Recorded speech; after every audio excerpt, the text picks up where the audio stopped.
So one reason he was pushing towards India was he wanted to find a yogi and learn how to become immortal. And they told Alexander that we found the man, but he's not willing to come. But once he did one intelligent thing, that's the reason why we removed his third name.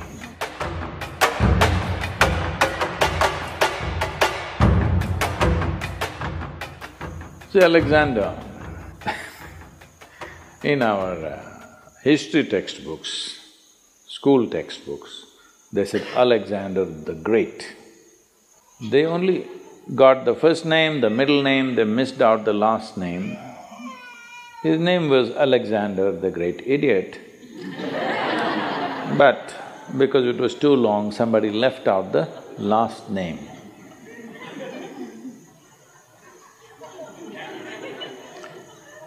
Well, the moment you make such a man, a great man in this world,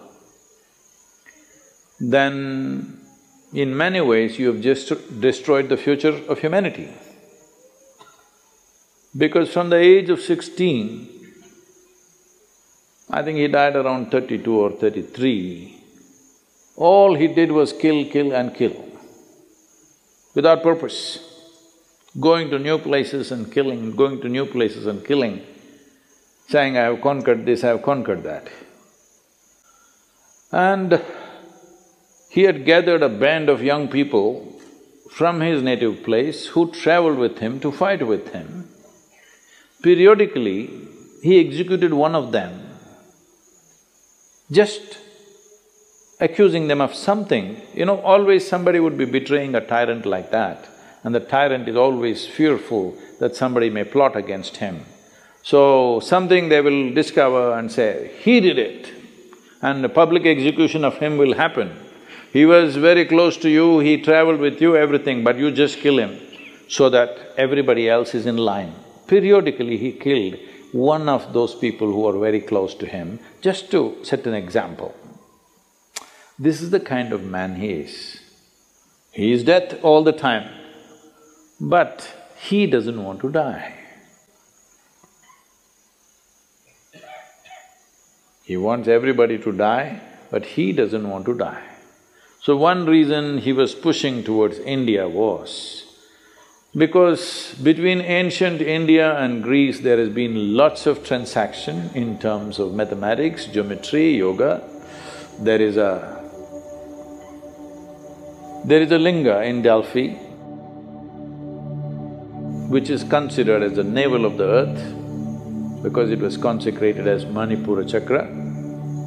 The Manipuraka is so powerfully established there, now it's been removed from its original place and it is sitting in the museum, but still bit cracked, but it's still little, badly skewed, I would say, but still so powerful after, I don't know, maybe 5,200 years or so. So this transaction was continuous for many years historically. So obviously they heard of yogis and mystics of India. So he had heard there are yogis who are immortal.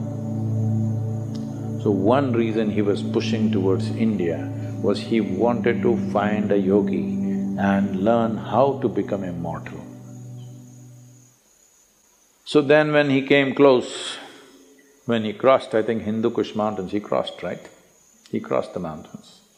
He came on this side, and then first thing is he sent out scouts to find what is happening out there and in case there is a yogi or a mystic, bring him. So they were looking out and then they saw a yogi sitting under a tree with just a loincloth, bare-bodied, blissed out. They went and looked at him and he said, hey, you come with us, our Sikandar wants you.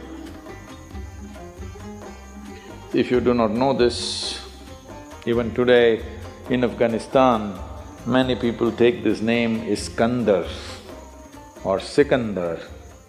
The original word for this is The root word for this came from skanda. Skanda is Shiva's son, what we call as Muruga in Tamil Nadu. Because Skanda was such a great warrior, so this word traveled. Anybody who's a great warrior became Skanda, Iskanda. Skanda, Iskanda, Sikandar, transformation happened to the word. So they said, Yogi, come. The yogi laughed and said, I'm not going anywhere. I'm right here.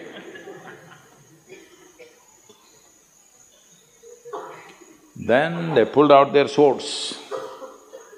These are violent men. They don't think twice about taking off heads. It's not even something that, of any consequence to them. They can take away hundreds of heads in a day without any qualms about it. So, very violent men, they pulled out their swords and said, either you come or we'll take off your head. The yogi said, see, I am sitting here like this because everything that I have to do has been done. You want to take my head, you take it, but you will not get my wisdom or my intelligence. If you take my head, you can take it, you want. Then they looked at each other, that's all. See, they had never seen a man who not terrorized by the swords that they pull out, because they're not pulling out in bare, empty threat. They can take off heads, they're very good at it. They had never seen a man who's not terrorized, he's saying, okay, take my head. I thought, oh, this guy must be really immortal. If somebody says, okay, take my head, he must be immortal. Then they try to coax him, please come. He said, no, if he wants, let him come. He wants to know about immortality, let him come. Then they said, oh, he knows about it, so let's not damage him in any way. And they went back and they told Alexander that we found the man, but he's not willing to come. So he is not a home teacher, you have to go to him, he's a school. So he himself came. So Alexander sat on his horse and with great authority you spoke. It seems you know about immortality, I want to know about it.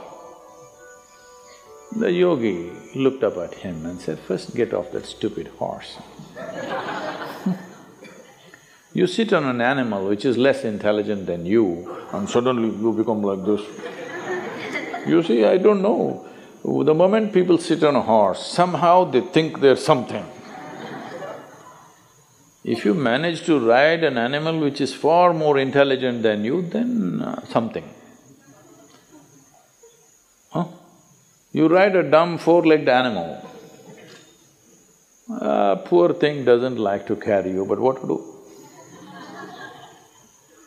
So, Alexander got down and asked, I want to become immortal because he is not the same guy that he was 5–10 years ago. Body doesn't take this kind of beating after some time, it is slowly taking its toll. So he said, I want to know about immortality, can you guide me?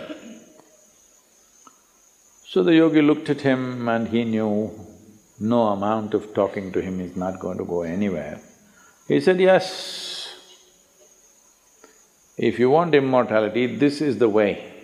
And he gave him landmarks, a difficult journey through the jungles. All these landmarks you follow, there you will find a small cave. Within that cave, there is a crystal clear pool of water. You drink a handful of water, you will become immortal. So he started out with his soldiers. Then as he followed, after 3 days, all these landmarks were coming true as it has been described. Then he looked at these 5–6 soldiers who were with him. If these guys also drink, if they become immortal, then how to deal with them? Because all your life you dealt with everything with putting the fear of death into people. Now if these 5, 6 soldiers drink that water and they also become immortal, this is going to be a disaster, no control. 5 immortal people on the planet, not good. Just, I am immortal, this is good. So he said, you stay here. He left them for the last leg of the journey and he went by himself. Then he found that cave. Within the cave, he saw a pool of crystal clear water. He rushed in and he was about to drink. There was a crow sitting at the other edge of the pool and the crow said, wait. He looked at the crow, fortunately water slips out of your hands, And the crow said, see, I drank this water, I don't know how many million years ago. And now I cannot die. I'm just sitting here endlessly. Just imagine, if you become immortal, you cannot even commit suicide. Hello? I want you to just imagine, this is the worst thing that can happen to you, that you cannot die one day. No relief. I'm sitting here for millions of years, there is nothing I can do. I have seen through generations of my clan, I'm not interested in anything right now, but I cannot die. Do you want my fate? He just sat there looking at the pool of water and the crow. For once he did one intelligent thing, that's the reason why we removed his third name. He walked away without drinking that. And how fortunate are we that he is not anymore here. But he looks like he's taking rebirth in many places. Many similar people keep coming up here and there, but at least he is not here. We must learn, understand and live knowing that in many ways, the best thing about you is you will die one day. Hello? Just see what a pest you would be if you did not die.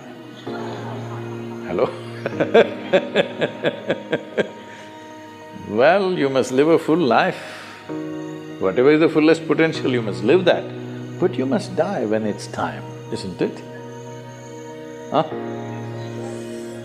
So, if you say death is negative, then what is positive? Immortality? That is the most idiotic thing you can do.